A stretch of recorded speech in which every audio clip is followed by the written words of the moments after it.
people? And today we're going to film on Matt Dickerson, Miami Dolphins defense tackle in this, first week of preseason. He's another player that I didn't know a ton about. There was not much film on him, so I didn't have much of an opinion. But it seemed like his name was getting brought up in like practice reports each week. And he was someone that just felt like the Dolphins really liked because he was on the team. He made the team last year. Like they picked him up around like the halfway point. And somewhere in the second half of the season, they picked him up.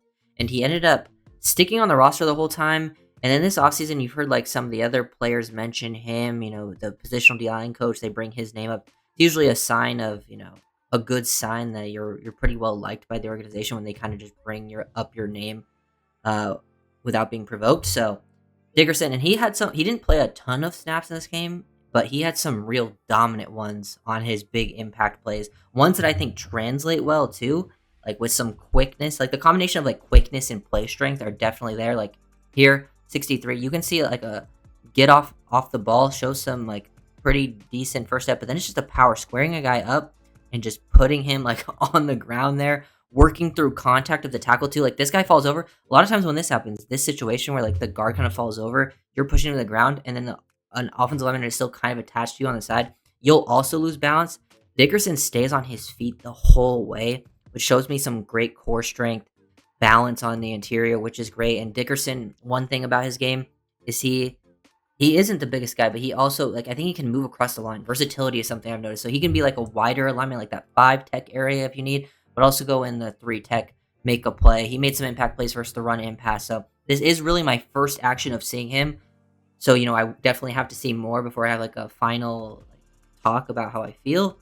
But he definitely has a decent chance of making the roster. I think him, Zeke Biggers, and probably then Matthew Butler, just based on where he was playing snaps in the preseason, are kind of fighting for that 5th spot. And Dickerson definitely has a solid chance. Finishes as well. He did a good job finishing in this game, like finishing up his tackles, squaring people up. Here up the middle, just like good job crossing face, showing some quickness from the 3 tech position. Hits that club. I think he's got good hand usage, like the timing and placement. He's definitely a vet, as you can tell. Like he definitely has a pretty good feel for the game.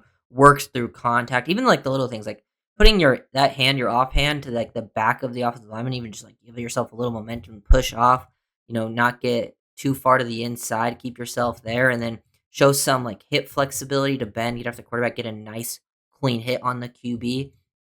Lots to like with Dickerson's game. Also, if you're still watching this point, drop a like, comment on the good stuff. Appreciate it for the algorithm, all that. But yeah, lots of fun reps from Matt Dickerson in this game. So got to give him his credit because I think he was one of the better performers, one of the more stock up players, just like bigger surprises of the week 1 game. So definitely have pretty solid feel about that from him.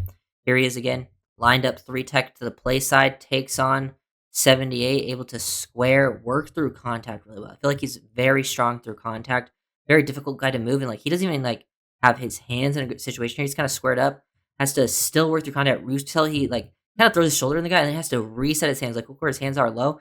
Get the hands into the chest. Now stack, shed, make that tackle at the line to gain. Or not the line, the line of scrimmage. Very, very solid work. Holding his own. Tough guy to move that has like the quickness and ability to work through contact to be like a penetrator, but I also think he can hold his own at the point of attack. Plays like a 2 gap, 1.5 gap type of player.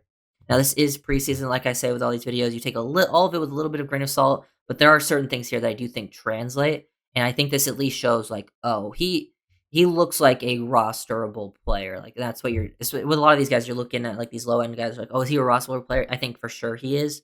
Now does it end up being on Miami? That's yet to be seen. Definitely a possibility though. I think it's still trying to figure out.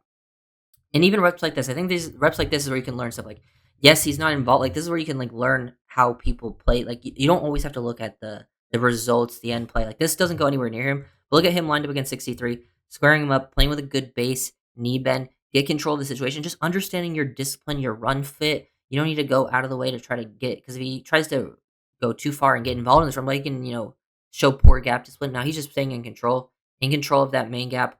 Once he sees 35 completely clear, kind of just like tries to work across, get there across the face, but it doesn't need to happen because he has complete control of the situation, playing his primary gap. The running back doesn't even go to his secondary gap, just And he's like sort of constricting down too because he can see like the running back's point. Just in case he makes a cut back to this side, he taking away space for that. And now all these guys are able to converge because it's a team unit up front when you're playing the run. A lot of the times, all 7, 8 of those guys have to be playing in unison. Here's another good job, just holding his own at the point of attack, keeping people free. Like they try to work a double team on him. He does a great job. Look at this. So lined up here as a 3 technique, very comfortable as a 3 technique, squaring up the guard. He sees like where he is like this, he could get doubled. But he squares up the guard, gets skinny. By squaring up the guard, makes it very difficult based on his positioning for this guy to get a clean combo. It makes the tackle fall to the ground, which then leaves a lot of these guys unblocked. It makes this area hard to get through, all like congested and stuff. Running backs have to make a poor read. He's still holding his own versus the guard. He's able to shed him late, and then he's able to, at least get his body in the way of the running back with everyone else. Just a very solid rep. Definitely like the vet. That's why I'm looking at the room, and like if you look, it just depends who you want. If you do you want that fifth guy to be like the younger guy with high upside, then you probably keep Zeke on the team. Now, if you think you can keep Zeke on the practice squad, that's probably what they'll do because they think they can still keep him around, develop him. If you want the guy who's more ready to play now, be a part of the rotation if you need him, you probably want Dickerson. It just depends on what they're preferring at this point. They'll have to weigh those options, and I doubt they've really decided yet. Um, Here's another rep where you can just see like it doesn't end up super impacting the play, but you can just see how he has a good feel for this type of thing with the flow of this play, reading play action, get control of the situation, see that it's boot, and he's already like anticipating it. Look at him extend that left arm, able to get that right arm over just and work through contact. You can tell he's got good core strength in these situations to not be moved off his spot. Very solid job to change direction, get back across face the other way, and then help kind of chase this down. Running quarterback kind of just runs with it. But yeah, pretty solid rep, even though he doesn't get super involved. You can just see the potential in other situations of how he can disengage from blocks, whether it's versus the run or the pass. A lot of solid things to like out through this game. And yeah, those are all the plays I wanted to break down. I guess we can talk a little bit more at the end here about that defensive line room. I think you're pretty much your top 4 are locked in, and you're probably going to keep 5. 5 is usually the right number for D linemen. You could keep more if they feel like that's the extra spot they wanted to keep an extra body, so that is a possibility. But my guess is 5, and 4 are locked in with Sealer, Grant, Benito Jones, and Jordan Phillips. I think those 4 are locked in. I think Phillips and Grant looked really solid in their preseason week 1. They're rookies that I was already high on before the preseason. Benito's the veteran at the top, and then obviously Sealer's your best guy. But outside of that, I think it comes down to another few guys. I mean, Ben Stilley, who we haven't mentioned, didn't have the greatest, like, he wasn't a bad game from him, but like he wasn't super involved in preseason week 1. But he was another name that we know people kind of liked and wanted to see more of, so he's could still put himself in the conversation. Then you got guys Dickerson, Zeke Biggers, you got Matthew Butler, who didn't have the greatest game. Like I think Butler showed that he has that pass rush repertoire and can make some plays there, but he does struggle versus the run.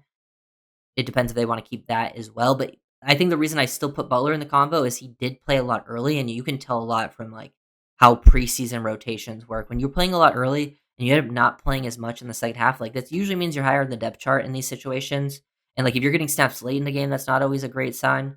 So that's sort of like the thought process of why I think Butler is still in contention. But we'll see what happens with week 2. Week 2 is a big telling sign for how they feel about guys because preseason week 2 is usually at least now when there's only 3 preseason games, is the time where you see some starters play on both sides of the ball, and you'll see like who gets to rotate in first after the starters and see if there's been any changes. So we'll definitely learn based on that. So if you guys are doing, comment and subscribe.